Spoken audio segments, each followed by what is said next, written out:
Hi, and welcome again to episode 3 of the Path to Profit podcast. I'm your host, Brad Dobson, with my wife. Hi, I'm Dr. Minette Rarden. Super excited to be back here with you again, talking about one of our favorite topics. We're going to talk about ideal client today. The perfect client, the one that, what do? They pay on time. They love you. They're your fan. They're your biggest fan. What else are they, Minette?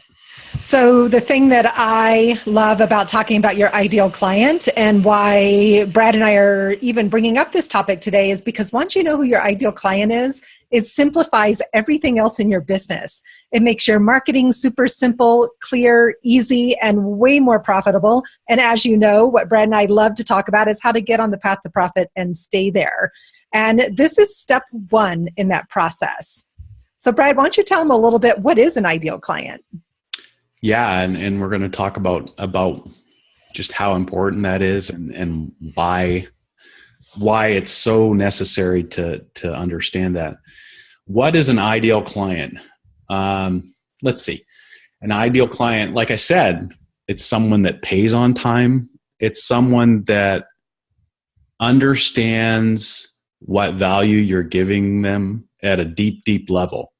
So they've drunk your Kool-Aid. They really know that you are the person that can help them to the point where they have so much success with you because they're so bought into who you are and the services that you provide that they become a huge fan, and they turn around and market you to their friends because of the how effective you've been.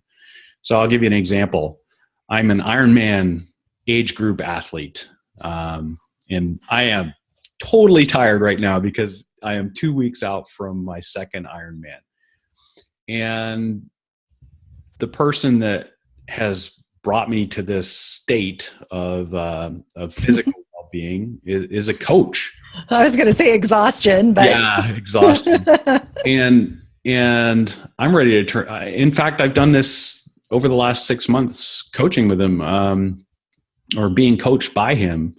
Everybody I talk to about him, I tell how great he is, what a nice guy he is, how effective his training program is, so on and so forth. So I've become his ideal client, and he likes me because I get the workouts done and I don't whine too much and all that type of stuff. So let me back up a second, Brad, and talk about from just a tactical marketing perspective, what we mean when we talk about ideal clients. So Brad gave you a great example of being an ideal client or some of the things that are really important to that definition. But ideal client is a word you hear a lot in the marketing industry. It is synonymous with words like avatar, target market, customer audience, target market, niche is another popular one. Everybody loves niche. Well, except, my coach who says niche because niche rhymes with rich. And when you know your niche, you get rich. And so, that's really silly. But the concept is that it's narrowing your focus into who's the one perfect person that you would be so delighted to have your entire business or your entire practice filled with this one type of person. It's going from sort of this very broad range of, so Brad and I, we actually have 3 different client avatars or ideal clients. And a lot of people want to say, well, I work with women 35 to 65.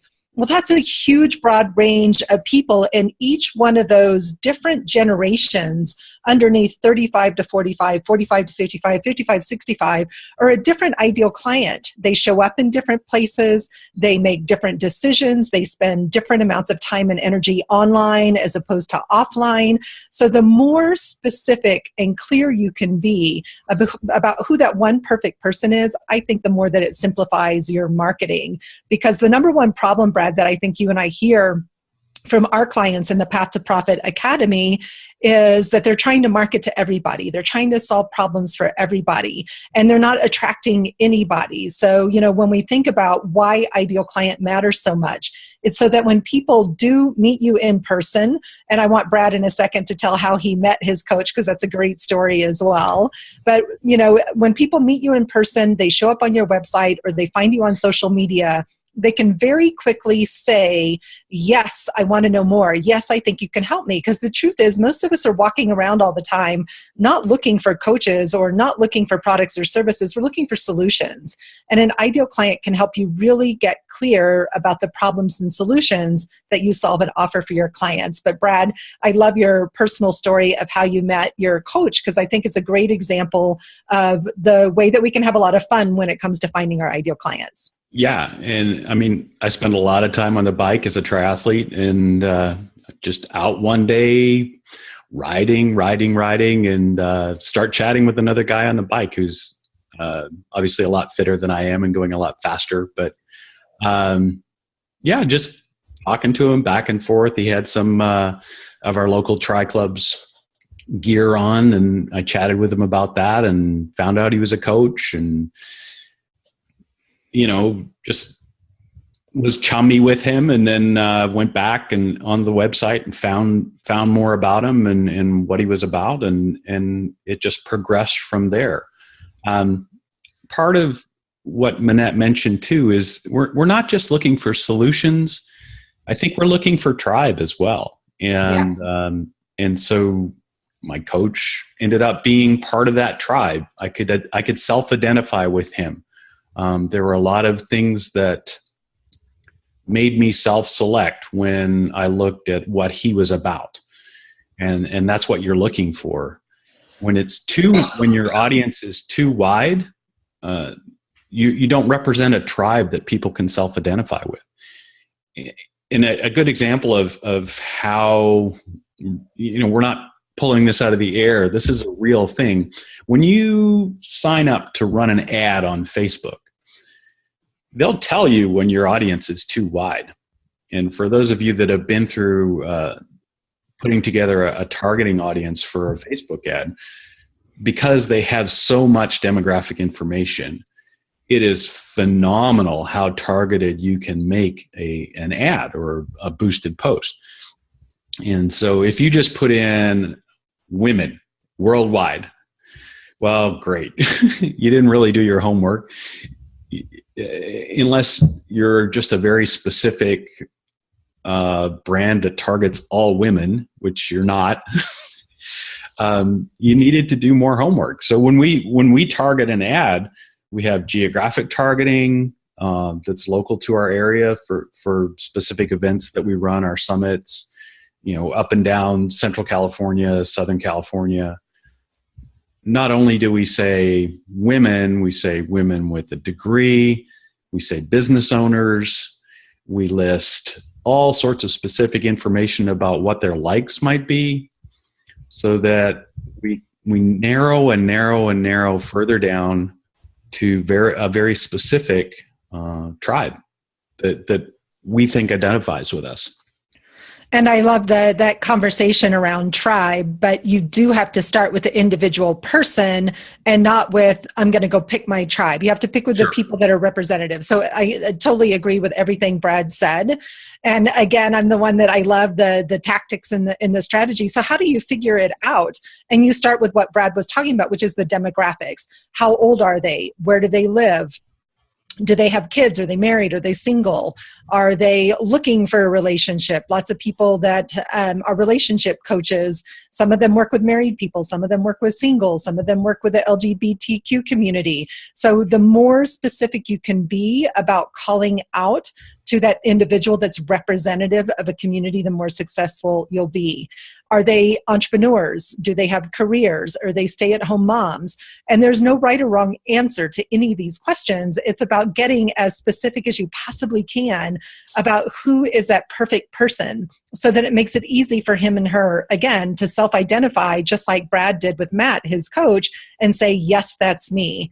And I want to just share a little story about how when I was starting my coaching practice a couple of years ago, how even though I know this stuff, so I've been an entrepreneur for at least 15 years, and before starting the Path to Profit Academy, I owned a parenting magazine based in the Dallas, Texas area, and it was crystal clear who my ideal reader was, as well as who my ideal advertiser was. We served moms of preschoolers and elementary school age children, and I had a whole beautiful profile that I created around who this ideal reader was. because the better that I knew her and knew how many of them were in my community, the more likely I was to be able to sell ads to advertisers and companies that were trying to get in front of that target audience. So I know how important this is. I cannot tell you how many times I had spoken about this topic to different groups around the Dallas-Fort Worth area, how many times I taught other coaches. I started actually teaching online marketing to brand new parent coaches in 2007. I know this stuff. And then I got to, when Brad and I moved to California, if you listened to our first podcast, you heard a little bit about our personal story. And we were walking on the beach one day on a Saturday morning, one of our favorite things to do. And I'm babbling away, I'm talking, I want to do this, and I want to help women, and I want to blah, blah, blah, blah, blah. And he looks at me at one point, and he said, Minette, he said, I don't know what to tell people it is that you do. And it was just like he had whacked me over the head with a Nerf bat, right? I thought I was being clear. I knew how important it was to be clear, and I was clear as mud, right, honey? Yeah, I mean, it was literally true. A friend in business, actually somebody I was training for Ironman Boulder with, he said, well, what does Minette do? and I stumbled a couple of times, and she does coaching. Yeah. Yeah. And so it was just that moment where it was like, okay, I need to figure this out. So I hired a coach. You can tell Brad and I are big fans of coaching. We both have personal coaches as well as business coaches and have had for years. We really understand the value of coaching. And so I hired a coach, an awesome guy in Santa Barbara, and he helped me get clear and helped me get more clients. And the more clients that I got, I started really paying attention to who was showing up. Who were they? What did they have in common? What were the common problems and challenges? So if you're brand new in business and you're not sure yet, it's okay. Just pick a place to start. I want to say that because I see people struggle and get so stuck in their business thinking they have to know exactly who that perfect person is right now. And it's a process and a journey. Brad and I continue to refine that process and journey all the time and to redo our avatars all the time. And so what became really clear to me was that everyone who was showing up was basically a reflection of me. Yeah. They were super creative. That's the little secret to getting started with this. Look in the mirror. Yep. Exactly. It is. Look in the mirror. And then, but Brad can't say that because all of our clients are creative women entrepreneurs. Yeah, but I know how to deal with. It's so true. In fact, in the first book that I wrote, the second book that I wrote, The Artful Marketer, The Fundamental Business Guide for Creative Entrepreneurs, Brad wrote a chapter, and it's a popular chapter in the book on how to live with a creative entrepreneur. And so once we realized that was who was showing up, and we really started to pay attention to what their challenges and concerns were and what they were trying to create from their own creative pursuits, it became clear where the struggles were and how we could most support them. And so the entire Path to Profit Academy was built after we had a lot more clarity around who our clients are. Anything you want to add to that piece? No, I want to encourage our listeners to, and we do appreciate our listeners. Mm-hmm. I want to encourage you first to take us up on that little secret, which is to look in the mirror. The absolute best, your best ability to start is who you know the best, and that's yourself. Start with that. But also know that it is going to take you a while and a number of clients to continue, and it may take years, but you need to keep at it in terms of keep on narrowing down your focus to be closer and closer to what that ideal client is. Because the more you narrow it, the better and more effective marketing copy you can write. You can use the exact words that resonate with your ideal client. And that's when you start attracting them. It's so true. And, so I want to just talk for a minute, Brad, about why knowing your ideal client matters so much. So what I see with so many entrepreneurs is that they're just flinging money left and right. They feel like they're just spending so much time, energy, and money trying to get clients. And once you know who your ideal client is, it really will save you time, it will save you money, and you'll get more of the clients that you love to work with. At the beginning, Brad mentioned a couple of times about having clients that pay on time. Awesome, but there's so many things that make clients your ideal client. And don't forget to include the fact that they pay on time, because that's super important. But what else about them? And so, for example, if you're working with a 25-year-old recent graduate from grad school who is trying to find their ideal job, that's a very different person than the 50-year-old married mother of two that has a craft and hobby business that's trying to build an Etsy store online. They spend different amounts of time and energy in different places, and knowing that is crucial to the success of your business. Yeah, and I think in the first couple of podcasts, I've mentioned Digital Marketer. I'm a big fan of them, digitalmarketer.com. Took some great courses from them. And this was in the Certified Digital Marketer program. One of the very first things they work with students on is what they call the avatar. And they have avatar worksheets. And there's a list of things that they like to go through related to defining what that avatar or ideal client is. So there's things like all the demographic information, but also what blogs and websites they frequent, who the thought leaders are in their space, also what position they have in terms of the part about the sale, Minette, what's the word? What part they have in saying yes to paying you. Oh, if they're the decision maker or not. Yeah. So are they the decision maker in their business? Are they decision maker in their family? Does it mean they're going to have to go have a conversation with their partner or their spouse before they make a buying decision? It's really important to know that, because it prepares you to support them through that conversation. We work with a lot of creative women. One of our ideal client avatars is a woman just like me. She's married, got 2 kids, owns her own business. She's been in business for at least 5 years. And her spouse has a say in the decisions they make when it comes to spending money in her business. And so, or on herself personally. And so knowing that that conversation is there, it helps us know how to support her in making sure that she's making the best decision for her in her business. And so part of that, I think, also goes to when you know your ideal client, it's easy for them to say yes. And they know that they're going to get the support and the help they need and getting to the next level in their life or business, depending on how it is that you're supporting them and working with them.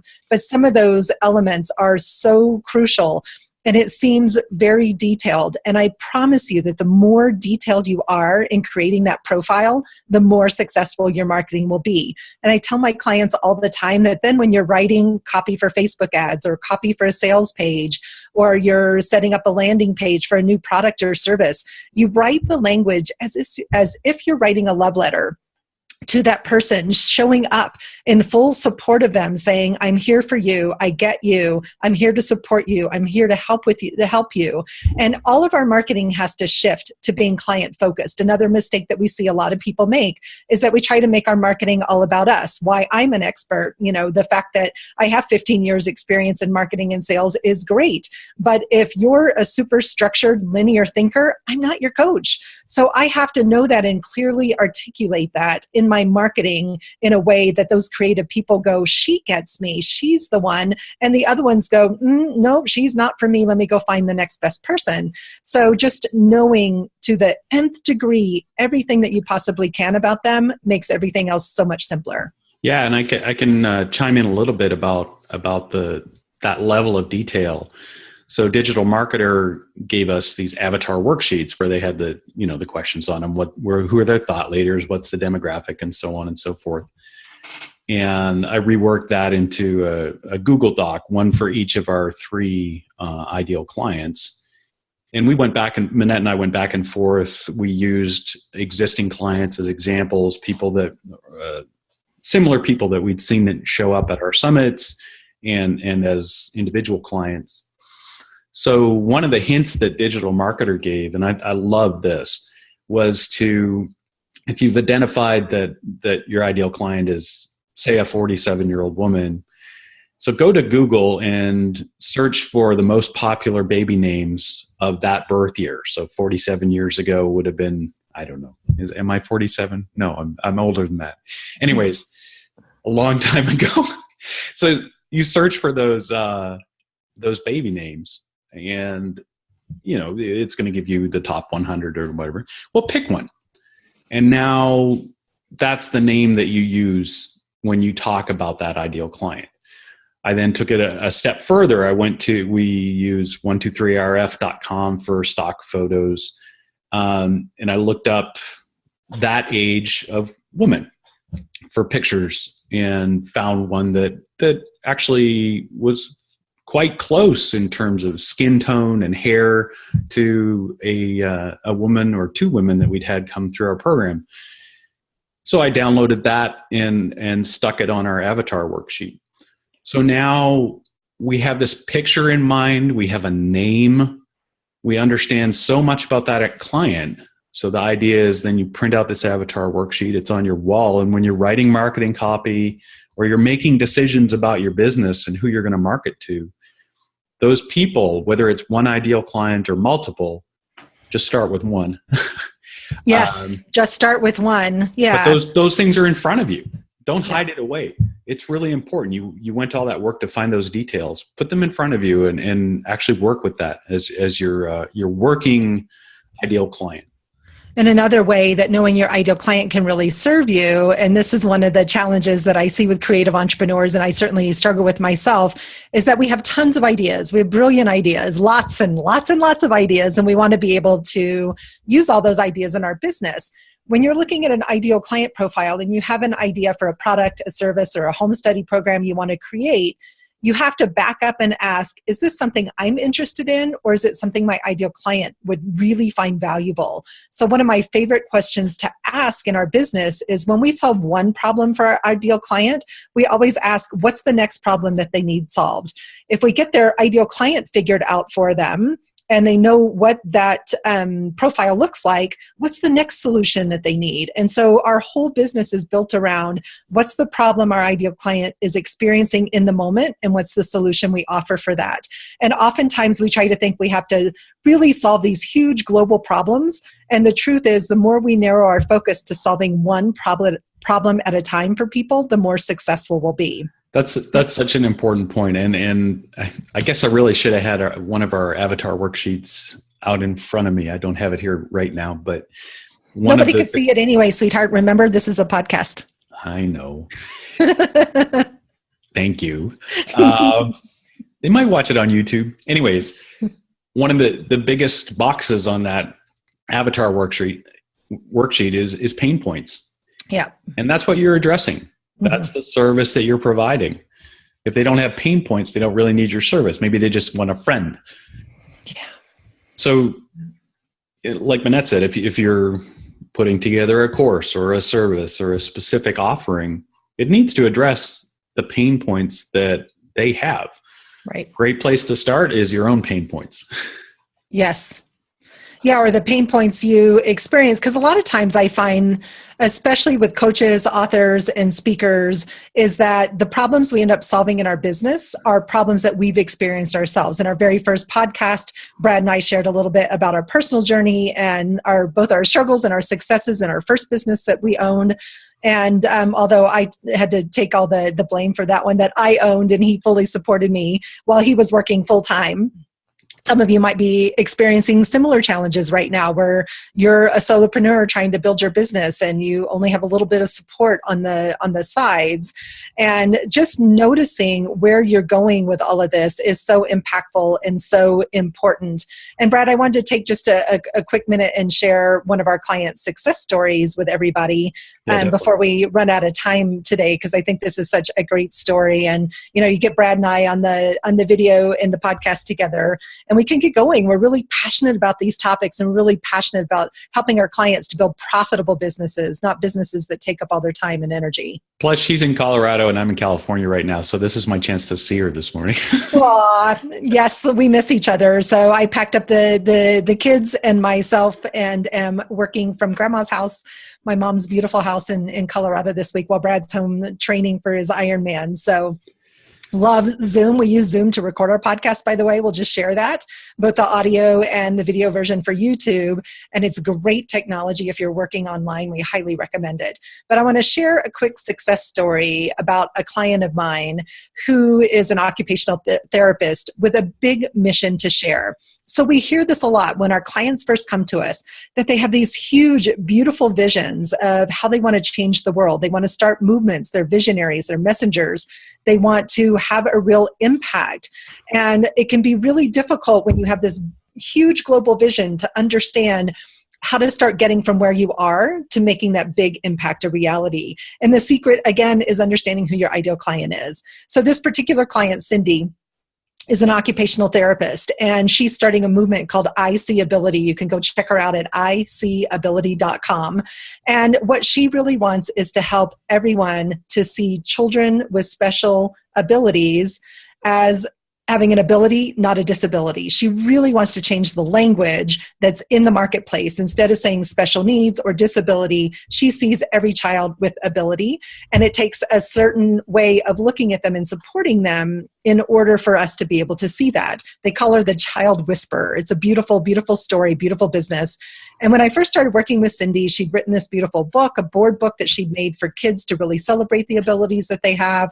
And she knew she wanted to create this global movement.